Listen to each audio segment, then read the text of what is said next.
महंगाई की बोझ कम से कम हो, इस दिशा में और भी कदम उठाने हैं और हम उस कदम को उठा के रहेंगे।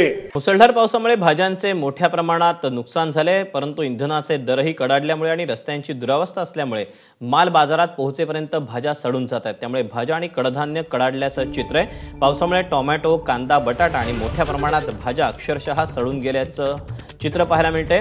दिल्ली एनसीआर मध्ये तर टोमॅटो आणि अनेक भाज्यांचा तुटवडा निर्माण झालाय। दिल्ली ते गल्ली भाज्यांनी 100 पार केल्याचं चित्र आहे। आता टोमॅटो 120 रुपयांवर गेला असून इतर भाज्यांचे दरही तितकेच झालेत। त्यामुळे गृहिणींच्या किचनचं बजेट कोलमडलं आहे। सध्या भाज्यांचे दर कसे पाहायला मिळतात तर टोमॅटो 100 ते 120च्या घरात आहे, तर भेंडी 80 ते 120 रुपये किलो,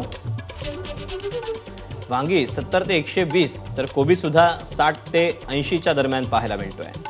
तर गवार 80 ते 120, घेवडा 80 ते 110 रुपयाच्या घरात आहे।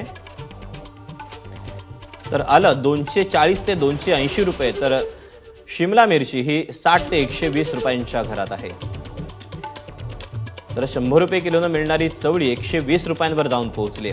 तर हिरवा वाटाणा 120 रुपये, तर तूर डाळ 180च्या घरात आहे। तर चणा डाळ 90 रुपयांच्या घरात पाहायला मिळते।